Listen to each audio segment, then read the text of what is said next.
Assalamualaikum warahmatullahi wabarakatuh. Ila hadratin Nabil Mustafa Rasulillah sallallahu alaihi wasallam wa ala ikhwanihi minal anbiya wal mursalin wal awliya wasyuhada wasyolikin wal malaikatil muqarrabin, khususan musannif handal kitab Syekh Abdul Qadir Al-Jailani wa khususan man ajazani handal kitab Syekh Fadil Al-Jailani wa masyikihi wa khususan asyadidi wa asyadidi wa masyihi wa khususan nabi lahumul fatihah. A'udzu billahi minasy syaithanir rajim. Bismillahirrahmanirrahim. Alhamdulillahi rabbil alamin arrahmanir rahim maliki yaumiddin. Iyyaka na'budu wa iyyaka nasta'in ihdinas siratal mustaqim siratal ladzina an'amta 'alaihim ghairil maghdubi 'alaihim waladdallin.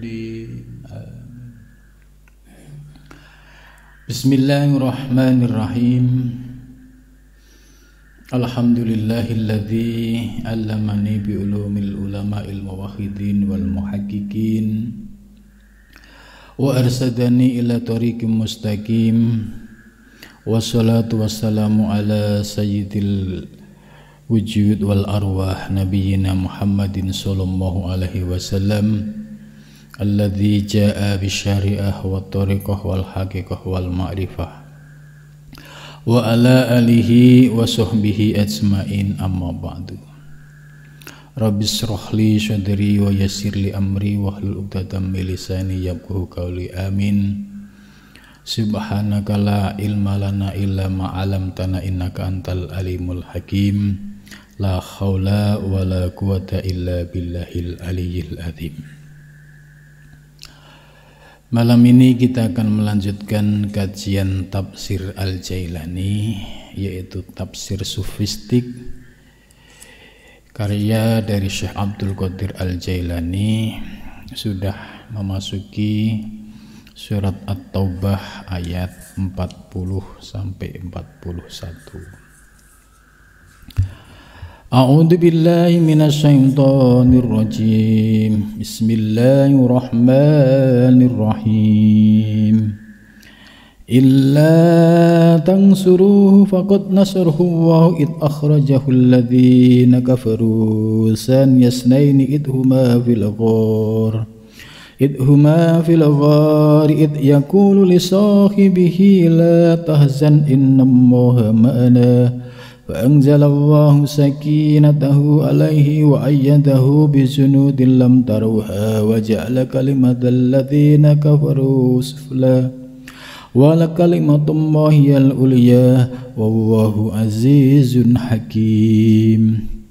انفروا خفافا وثقالا وجاهدوا بأموالكم وأنفسكم في سبيل الله Dalikum khairul lakum in kuntum ta'lamun.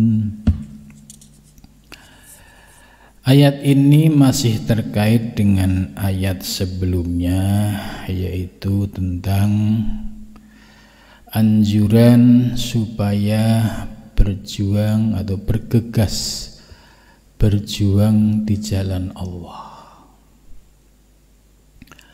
Ternyata berjuang di jalan Allah sudah diisyaratkan dalam Al-Quran, saqaltum ilal ar, akan terasa berat.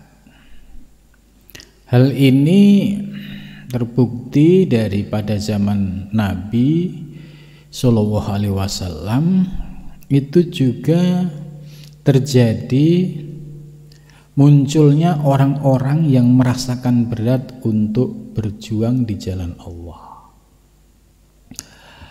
Kemudian mereka diingatkan, kalau kalian berat berjuang di jalan Allah, apakah kalian lebih ridho, lebih suka dengan kehidupan akhirat, dengan kehidupan dunia daripada kehidupan akhirat? Araditum bil hayatid dunya minal akhirah. Ya, ini istifham ingkari, istifham yang tidak perlu jawaban. Apakah kalian ridho?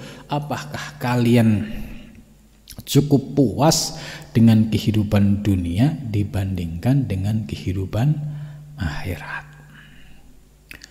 Bagaimana dalam konteks zaman sekarang? Ternyata masalahnya sama. Berjuang di jalan Allah pada zaman sekarang juga sama, sakoltum, berat.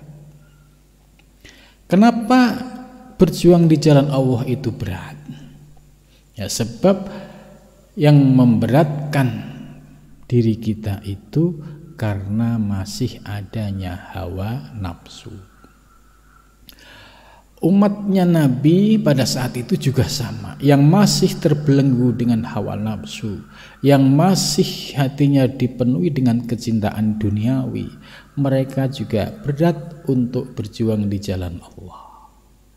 Begitu juga hal yang sama terjadi pada zaman sekarang. Orang yang orientasi hidupnya masih orientasi duniawi, ya seolah-olah kesuksesan duniawi ini sebagai tujuan akhir, padahal umur dunia ini tidak lama, termasuk umur kita di dunia ini juga tidak lama. Kenapa menjadi berat? Karena masih didominasi oleh hawa nafsu. Jadi tantangannya orang berjuang di jalan Allah sejak zaman Nabi sampai sekarang, yaitu hawa nafsu yang masih mendominasi di dalam diri kita. Hawa nafsu inilah yang selalu menarik kita untuk ke wilayah duniawi. Maka para salik diberikan ijazah untuk zikir riyadhah mujahadah. Itu tujuannya ya untuk menundukkan hawa nafsu yang selalu mengajak untuk berpaling dari jalan Allah. Maka peran daripada zikir, peran daripada riyadhah mujahadah bagi para salik sesungguhnya sebagai cara untuk menundukkan hawa nafsu.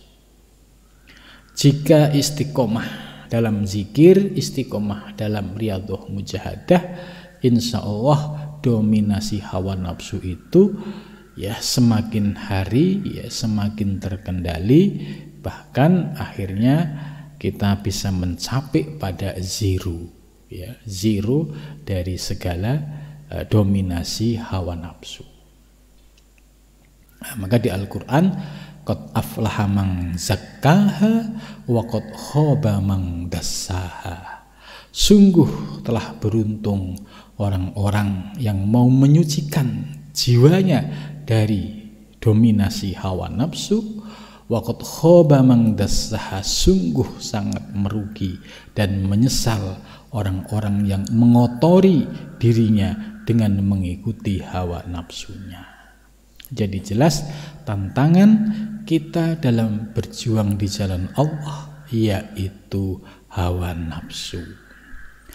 Nah, untuk memahami hawa nafsu secara tuntas ya, dan bagaimana tekniknya untuk mengalahkan, menundukkan, ini perlu disiplin ilmu tasawuf dan ilmu thariqah. Ya, kalau hanya ilmu fikih tidak ada pembahasan soal hawa nafsu. Ya, kemudian dalam ilmu-ilmu lain juga tidak ada. Maka apabila kita ingin membaca diri kita, mengenali peta nafsu dalam diri kita, ya datanglah kepada seorang mursyid yang kamil mukamil, yang sudah memahami aspek syariat secara lahir maupun batin, sehingga nafsu apa yang mendominasi diri kita itu akan nampak dan diketahui oleh seorang mursyid. Dan seorang mursyid pula yang akan memberikan terapi ya untuk menundukkan hawa nafsu itu. Maka di dalam thariqah itu ada baiat, ada kaifiyat. Nah, setelah baiat, kaifiyat ini untuk diamalkan. Tujuannya hanya satu, menundukkan hawa nafsu supaya kita bisa sampai wusul kepada Allah Subhanahu wa ta'ala. Setelah penjelasan ayat sebelumnya bahwa yang menyebabkan berat ini karena adanya hawa nafsu, kemudian disadarkan ya nalar kita disadarkan dengan araditum bil hayatid dunya minal akhirah, ya. Apakah kamu puas dengan kehidupan dunia daripada akhirat? Kita bisa melihat ya orang yang mendambakan, orang yang mengagungkan kehidupan dunia, melupakan akhirat, ya, pada akhirnya menyesal. Ya, ayat ini sudah mengingatkan, fama mataul hayatid dunya fil akhirah illa qalil. Kenikmatan dunia nggak ada apa-apanya dengan kenikmatan akhirat. Ya, karena itu kita disuruh merubah orientasi hidup kita. Yang awalnya orientasi hidupnya itu adalah duniawi semata, kita rubah orientasi kita adalah meraih kebahagiaan yang hakiki, yaitu kebahagiaan di akhirat. Sedangkan kehidupan kita di dunia ini kita jadikan sebagai sarana untuk menuju dan meraih kesuksesan akhirat.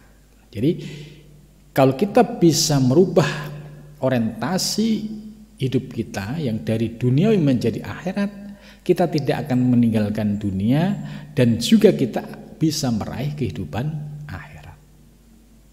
Tapi sebaliknya, kalau orang orientasi hidupnya hanya dunia tok, akhirat nggak punya, ya, baru menyesal saat sakaratul maut, bagaimana nanti menghadapi kehidupan di akhirat.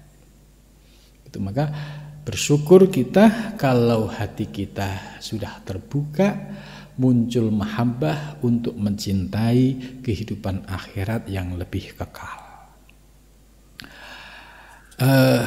Setelah kita paham, ya, nalar kita ternyata kehidupan dunia itu sementara, akhirat lebih kekal. Diharapkan dengan kesadaran nalar ini bisa cepat-cepat untuk berubah, ya, untuk merubah paradigma dari orientasi duniawi menjadi orientasi ukhrawi. Tapi kita tidak meninggalkan duniawi. Dunia dijadikan sebagai sarana untuk meraih kesuksesan akhirat. Nah, sebab di ayat ini juga dijelaskan, kalau andai kalian sudah dikasih tahu mana yang benar, perbandingan antara dunia dan akhirat, kok masih tidak mau, ya, kalian masih memilih mengikuti hawa nafsu, ya tidak apa-apa.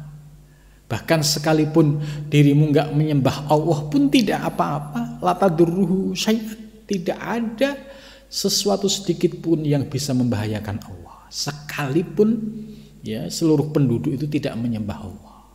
Ya. Kenapa? Karena ibadah seorang hamba itu ya untuk keselamatan diri sendiri. Allah Maha Kaya. Disembah nggak disembah, Allah tetap Maha segala-galanya.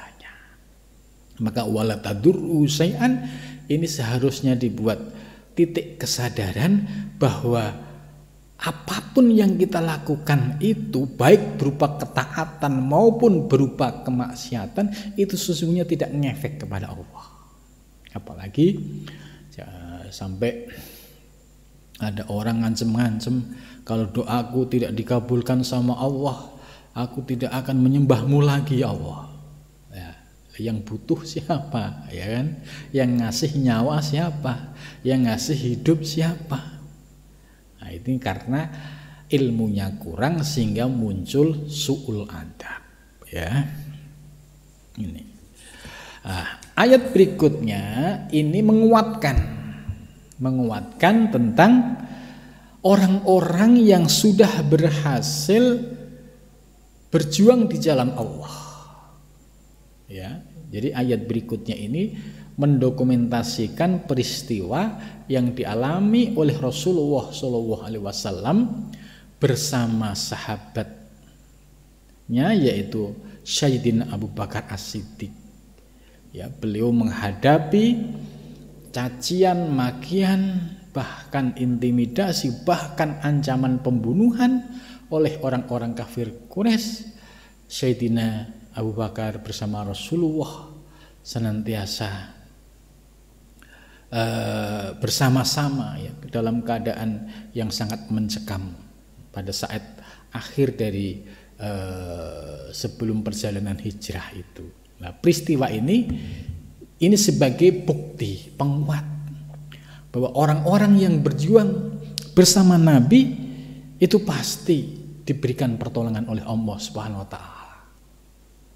Sedangkan orang-orang yang menentang seperti Abu Jahal, Abu Lahab, ya, sekalipun mereka memiliki kekuatan massa yang cukup besar, toh akhirnya runtuh, akhirnya kalah. Sebab ya karena mereka mengandalkan ya kekuatan pendukung, sementara Rasulullah ya bersama Sayyidina Abu Bakar ya berharap pertolongan dari Allah Subhanahu wa ta'ala. Akhirnya Allah lah yang memberi kemenangan terhadap perjuangan Nabi Muhammad sallallahu alaihi wasallam.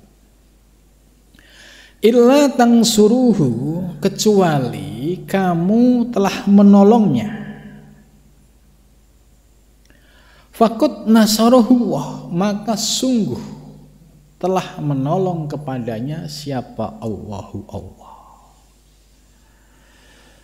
Jadi kalau kita mau menolong perjuangan di jalan Allah, pasti Allah akan menolong kita. Jadi ayat ini maknanya universal, ya, mulai dari zaman Nabi sampai sekarang dan nanti sampai hari kiamat sama. Bagi orang-orang yang mau menolong perjuangan di jalan Allah, ya, kalau zaman Nabi konteksnya ya mendukung perjuangan Nabi, ya, karena masih menghadapi kafir Quraisy, disuruh perang ya berangkat. Setelah berhasil merebut kota Mekah, kemudian ekspansi, disuruh berangkat ke wilayah-wilayah seperti Yaman, kemudian wilayah-wilayah lainnya, ya semua para sahabat sami'na wa ata'na, ya, berangkat karena didasari kepada kecintaan dan keimanan. Dalam kehidupan sekarang juga sama.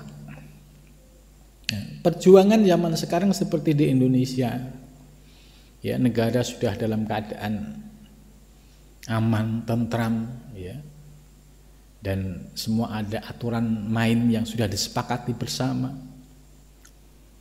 Maka perjuangan di Indonesia, ya, yaitu perjuangan bagaimana kita mencerdaskan generasi anak bangsa. Ya. Ini jihad kita. Ya, melalui apa? Melalui pembangunan pondok pesantren, ya, melalui madrasah, ya, melalui madrasah diniyah. Karena dengan membekali ilmu-ilmu agama kepada generasi-generasi yang akan datang, supaya mereka memiliki keimanan yang kokoh. Ya, ketika suatu saat mereka mengalami kehidupan zaman yang terus berubah, ya, dari kemodernan menuju kemodernan, nah, ini tentu perlu persiapan bekal akidah, bekal ilmu, supaya keimanan mereka kokoh, tidak silau, tidak berubah, ya, yang dari iman menjadi tidak beriman. Ya, jangan sampai terjadi fenomena, ya, dari iman menjadi ateis. Ini naudzubillah min dzalik. Maka perjuangan melalui pendidikan ini bagian dari perjuangan fisabilillah.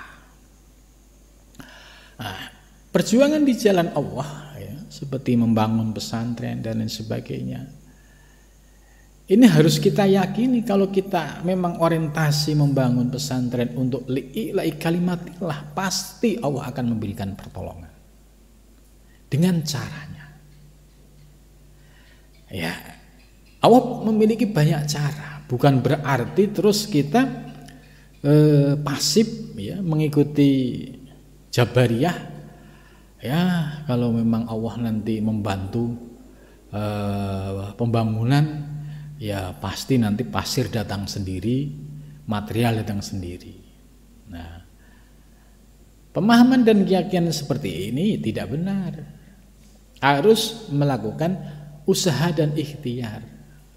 Usaha ikhtiarnya ya dengan beragam cara, berkomunikasi, ya, kemudian berinteraksi dengan banyak orang. Ya, dari berinteraksi dan berkomunikasi ini tentu ada pintu-pintu rezeki, ada pintu-pintu kemudahan. Sehingga ini yang akhirnya membuat pembangunan sebuah pesantren itu menjadi lancar. Jadi tidak dipahami secara pasif, ya. Jadi nggak mau bekerja, nggak mau berusaha. Ya. Mereka meyakini ya kalau memang Allah menghendaki ini kan perjuangan di jalan Allah, ya pasti akan dicukupi oleh Allah. Keyakinan itu benar, tapi harus dibarengi dengan usaha dan ikhtiar. Ya. Sebagaimana Rasulullah SAW ketika berjuang di Mekah, sudah jelas Rasulullah itu utusan Allah, Rasulullah. Ya, pasti dijamin oleh Allah. Tapi ketika Rasulullah menghadapi intimidasi, cacian makian, ya, secara lahiriah Rasulullah juga berusaha untuk menghindar. Nah, seperti peristiwa akhir ya ketika malam sebelum hijrah ke Gua Sur, itu kan situasi sangat mencekam. Ya, di rumah itu hanya ada 3 orang, Abu Bakar, Sayyidina Ali, dan Rasulullah. Sayyidina Ali tidur menggantikan tempat yang biasa dibuat tidur Rasulullah, supaya orang kafir ketika mengintip, oh iya masih tidur.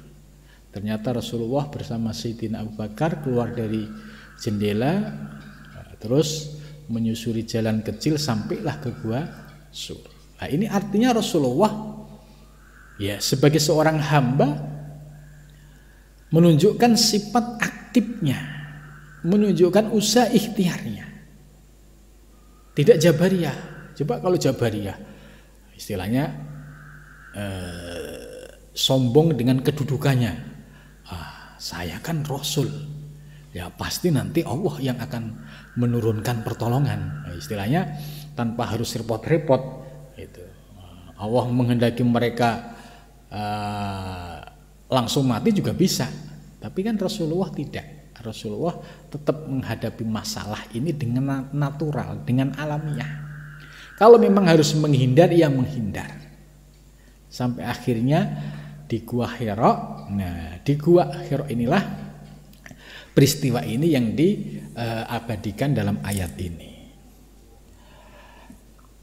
Id akhrajahul ladzina kafaru, ketika telah mengeluarkan nabi, ya, nabi dalam hal ini bersama Sayyidina Abu Bakar. Siapa alladzina kafaru? Orang-orang kafir. Ya. Kenapa kok mereka mengeluarkan? Ya tadi rumah yang dibuat malam akhir itu sudah dikepung oleh kafir Quraisy. Ya, kalau Rasulullah tidak keluar, ya pasti akan terjadi, ya mereka akan melakukan ya pembunuhan, karena Abu Lahab, Abu Jahal itu sudah sayembara, siapa yang bisa membunuh Muhammad akan diberikan hadiah itu.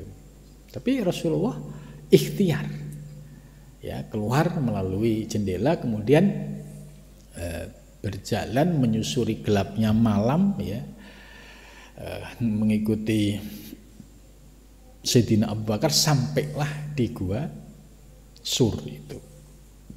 Ini id akhrajahul ladzina kafaru. Saniyasnaini, 2 orang. Ya, saniyasnaini, 2 orang ya dari 2 yaitu Abu Bakar dan Nabi besar Muhammad sallallahu alaihi wasallam. Ai laisa ma'ahu illa rajulun wahid. Tidak ada yang mendampingi Rasulullah kecuali laki-laki 1. Yaitu siapa? Wa huwa Abu Bakrin. Yaitu Abu Bakar radhiyallahu anha. Fadhahaba maka Rasulullah dan Abu Bakar ya keluar dari jendela menyusuri jalan-jalan, kalau bahasa Jakarta itu jalan-jalan tikus ya, jalan-jalan kecil, nahwal jabal, menuju di sebuah gunung ya, yaitu yang disebut dengan Jabal Sur ya, karena dianggap itu sebagai wilayah yang mungkin aman.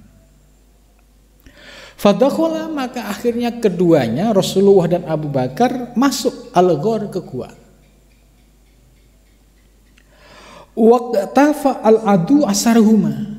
Nah, kemudian setelah menjelang pagi ya, Sayyidina Ali yang menggantikan tidur di tempat Rasulullah ya. Orang-orang kafir Quraisy mengintip, oh iya masih tidur. Tapi menjelang pagi kok masih tidur. Setelah ya didobrak, dibuka pintunya, ternyata setelah dibuka selimutnya yang tidur adalah Sayyidina Ali karramallahu wajhah.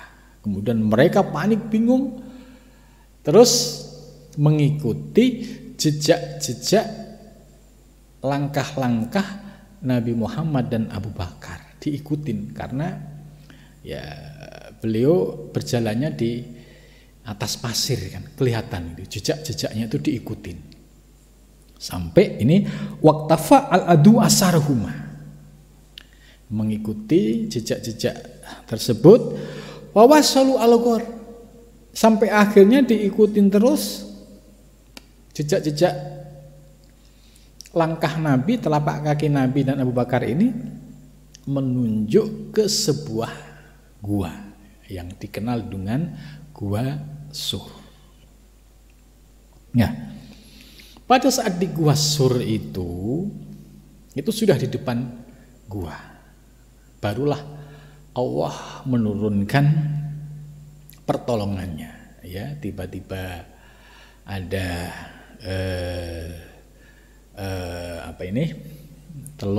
burung yang bertelur, kemudian ada pohon yang tiba-tiba hidup di depan gua, terus ditambah lagi ada ya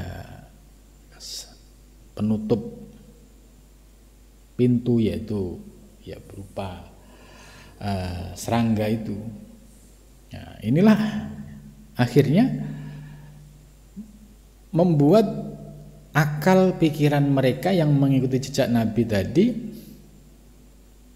berpikir, kalau di dalam gua nggak mungkin, karena di pintu gua ada telur, kalau dia masuk pasti keinjek.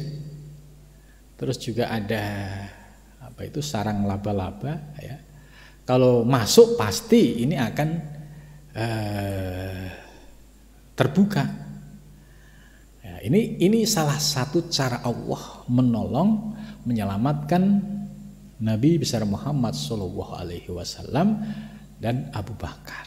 Sementara Abu Bakar yang ada di dalam gua tersebut itu sudah dalam keadaan ketakutan yang luar biasa ya, karena ya kakinya orang-orang kafir Quraisy itu ya sudah ada di hadapan pintu gua. Andai misalkan orang-orang kafir Quraisy itu mau menunduk melihat ke dalam ya akan kelihatan. Tapi dilalah ya kersane Allah ya, Allah memberikan keselamatan, akhirnya kafir Quraisy balik karena diyakini tidak mungkin masuk ke gua ini karena ada sarang laba-laba, kemudian ada telur, terus ada juga pohon ya. Ini yang cara Allah untuk menyelamatkan orang-orang yang dicintainya. Nah, sementara Abu Bakar dalam keadaan ketakutan. Nah, kemudian Rasulullah SAW ya di ayat ini idhuma, ketika keduanya yaitu Nabi besar Muhammad SAW dan Sayyidina Abu Bakar fil ghori, di dalam gua, fatahzan sahibuhu, maka menjadi sedih khawatir sahabatnya yaitu Abu Bakar, min idrakil adu ya, kalau musuhnya ini akhirnya menemukan Nabi Muhammad ya, nggak bisa dibayangkan kalau saat itu orang-orang kafir Quraisy bisa menemukan Nabi Muhammad dan Abu Bakar. Istilahnya kalau ketemu ya pasti sejarah Islam selesai. Ya, ternyata kan Allah yang maha kuasa, Allah yang punya rencana, Allah yang punya skenario. Ya,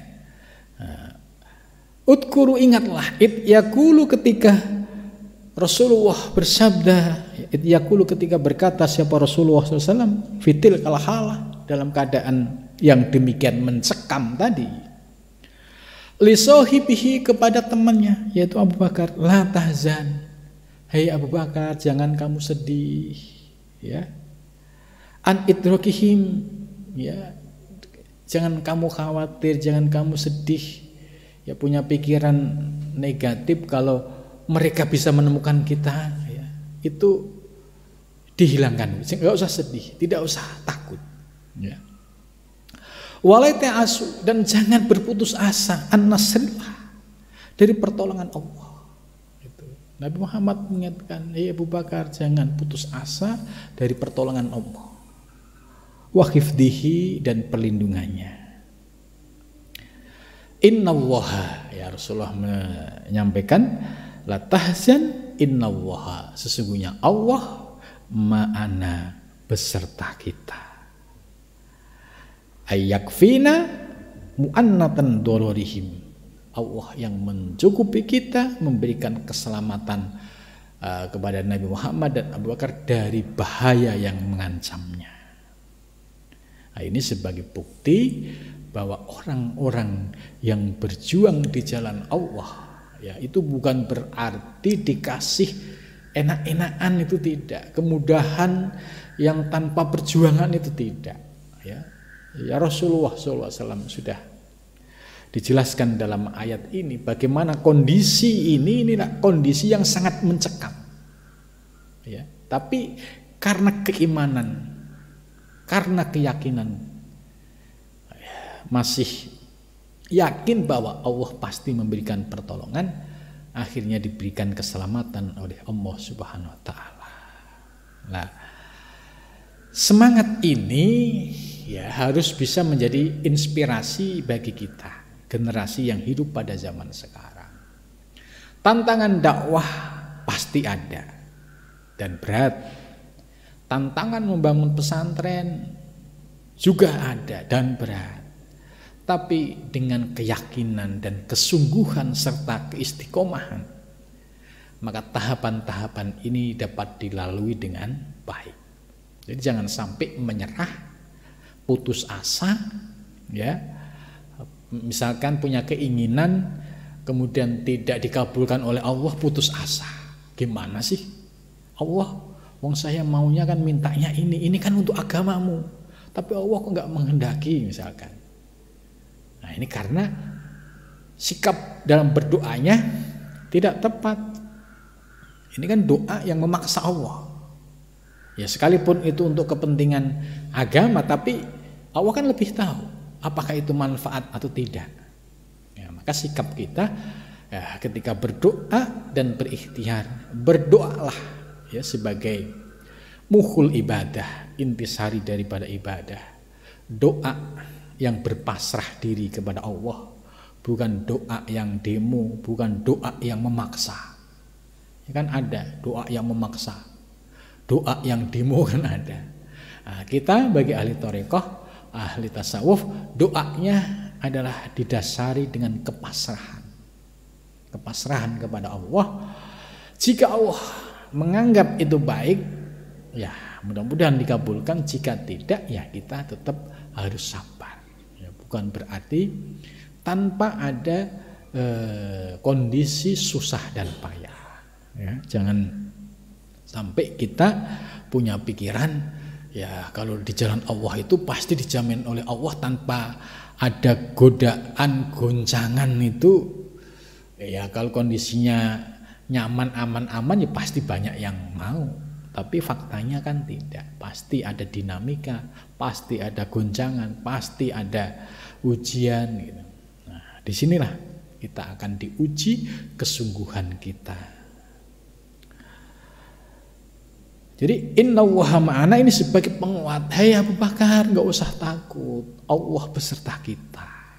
Ya, pasti akan memberikan pertolongan, pasti akan memberikan perlindungan. Fa anzalallah, maka menurunkan siapa Allah Subhanahu wa taala bikaluhi dengan dawuhnya Kanjeng Nabi, sakinatahu, ketenangannya. Ya, setelah Nabi ngendika dawuh la tahzan innallaha ma'ana, hai Abu Bakar, enggak usah sedih, engkau Allah beserta kita. Kemudian Allah menurunkan ketenangan pada diri Sayyidina Abu Bakar. Ait ma'annahu, ya, menjadi tenang, yakin pasti ada pertolongan. Wa qararahu, dan mengokohkan, semakin yakin, tidak ragu lagi. Alaihi, atasnya, yaitu alaihi, atas Abu Bakar. Wa ayyadahu bijunudin, wa ayyadahu, dan mengirimkannya, ya, menguatkannya, memberikan pertolongannya, bijunudin, dengan pasukan, ya, ay malaikatin, yaitu para malaikat. Ya, nampaknya yang terlihat hanya Abu Bakar, Sayyidina Abu Bakar dan Rasulullah. Tapi sesungguhnya yang ngawal adalah para malaikat. Mustahfidina, mereka menjaga. Ya, mulai dari ketika Nabi dikepung di rumah itu sudah malaikat mustahfidina. Nah, mungkin secara lahiriah tidak nampak gitu. Mustahsinina, mereka memberikan penjagaan dan perlindungan. Harisina, ya, haris itu ya menjaga. Enggak mungkin ya tangan-tangan kafir Quraisy itu mampu menjangkau Kanjeng Nabi Muhammad sallallahu alaihi wasallam karena ada penjagaan yang ekstra, ya, dari para malaikat. Ya, logikanya sederhana. Pangkat presiden dunia saja itu dijaga oleh pas pampres dengan berlipat-lipat. Ring 1, ring 2, ring 3. Nah, apalagi ini kekasih Allah, Rasulullah. Ya, pasti Allah, ya, akan menurunkan bijunudin, yaitu pasukan-pasukan malaikat, mustahfidina, yang berperan menjaga, mustahsinina, yang melindungi, harisina, yang berperan yaitu membenteng. Jadi ya ini cara Allah. Jadi tidak usah la tahzan, hai Abu Bakar, innallaha ma'ana. Nah, kenapa demikian? Kalau Rasulullah sudah memiliki keyakinan yang sudah tahapan hakul yakin. Kalau Sayyidina Abu Bakar masih ragu, tadi ada syak, maju mundur, ya, karena dari ilmu yakin naik ke ainul yakin. Sama, kita juga sama. Kalau para aulia, para mursyidin dalam menuju Allah, dia sudah hakul yakin, tidak ada keraguan sedikit pun. Tapi bagi para salik, pemula, mutawasid, wajar kalau dalam kehidupan mengalami dinamika naik turunnya keyakinan. Ya, kadang ya optimis, kadang pesimis gitu. Karena ini untuk proses menuju dari ilmu yakin naik ke ainul yakin, kemudian sampai pada tahapan hakul yakin. Gitu. Jadi ini juga terjadi pada kesungguhan kita ketika kita berjuang di jalan Allah Subhanahu wa taala. Wa ja'ala, dan menjadikan siapa Allah kalimatal ladzina kafaru, kalimatnya orang-orang kafir, ya, yaitu yang mengajak kepada kesyirikan, mengajak kepada ingkaran, as-sufla, kalimahnya, ajakannya menjadi rendah, hina, al-adna.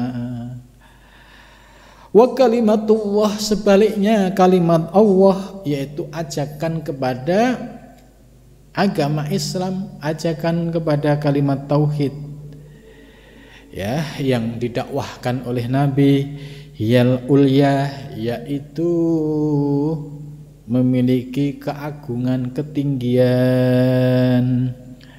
Ya, idil haqqu, karena kebenaran itu ya'lu, tinggi, wala yu'la alaih, dan tidak ada yang bisa menandinginya.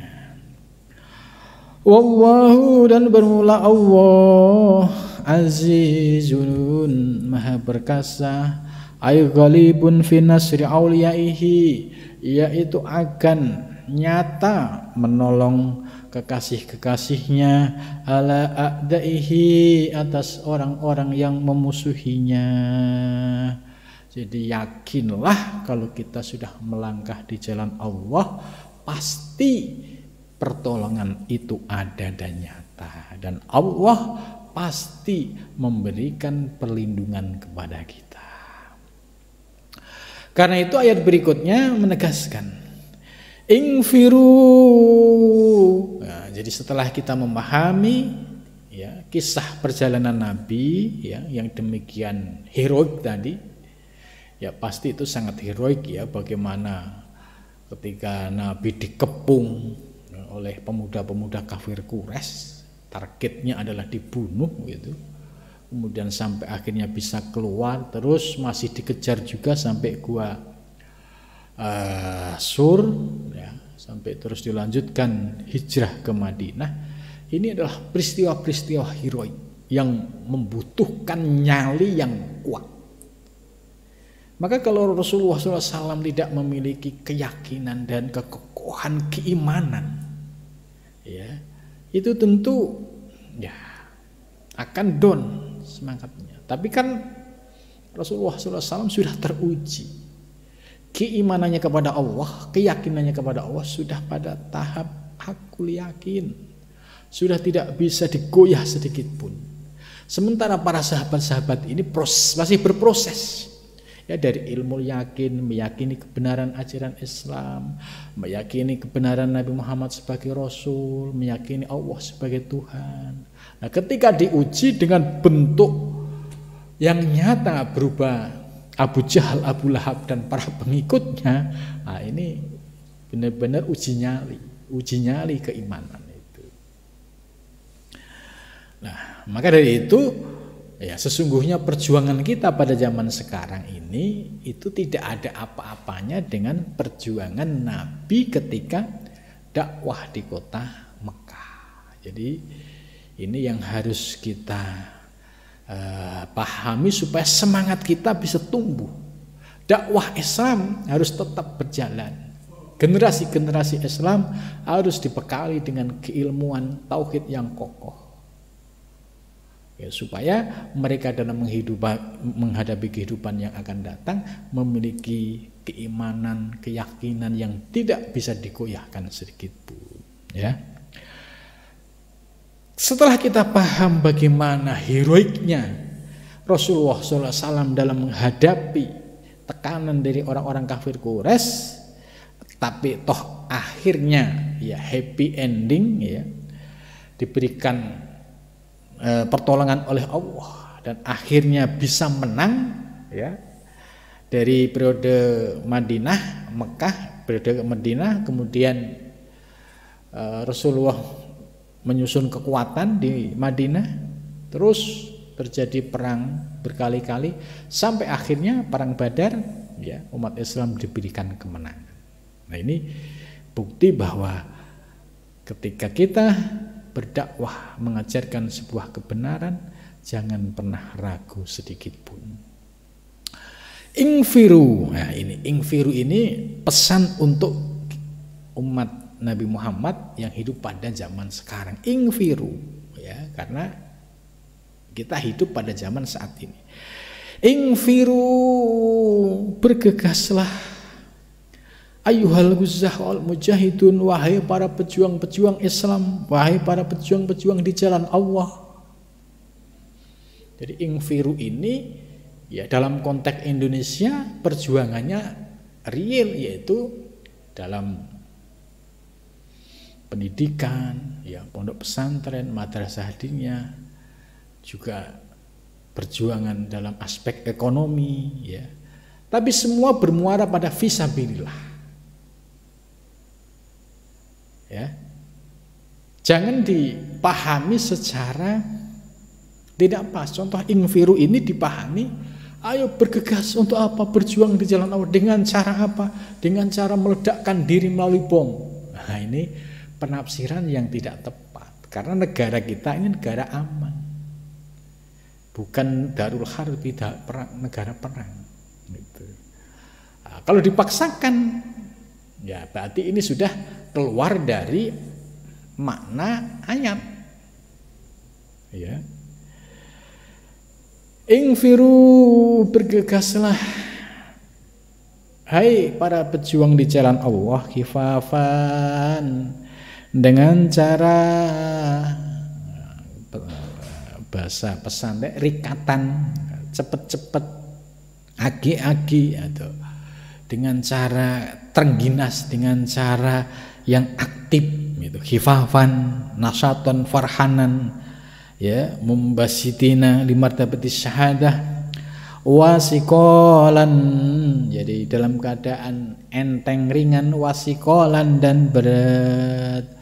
Berat itu ya pasti ada selalu tantangan, yaitu tantangan pada zaman sekarang ya tantangan berubah hawa nafsu atau pengaruh-pengaruh negatif dari orang-orang yang tidak paham, orang-orang yang tidak sejalan, itu yang akhirnya membuat kita berat sikolan.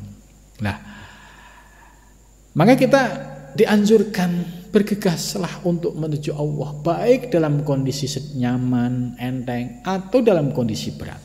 Tetap berjuang di jalan Allah.